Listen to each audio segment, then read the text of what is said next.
I think it's really important, Todd, that we're also looking at how well some of the major investments we are currently making are working. One of those programs I want to take a hard look at is Ready to Work.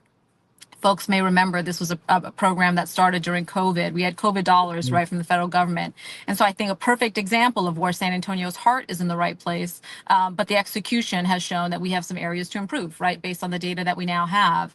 And so when you look at the data, and this is available on the website, on the Ready to Work website, 25% of the folks that go through that program, Todd, are still not in an approved job 12 months after finishing that program, right? Wow. That means that we're not training people to need, right? If we were training people to a need in our community, they would walk right into a job. They probably have a job before they finish the program, right? Hmm. That is on top of the fact that we lose, and talking to some of the city council folks, we lose a lot of those graduates to Houston.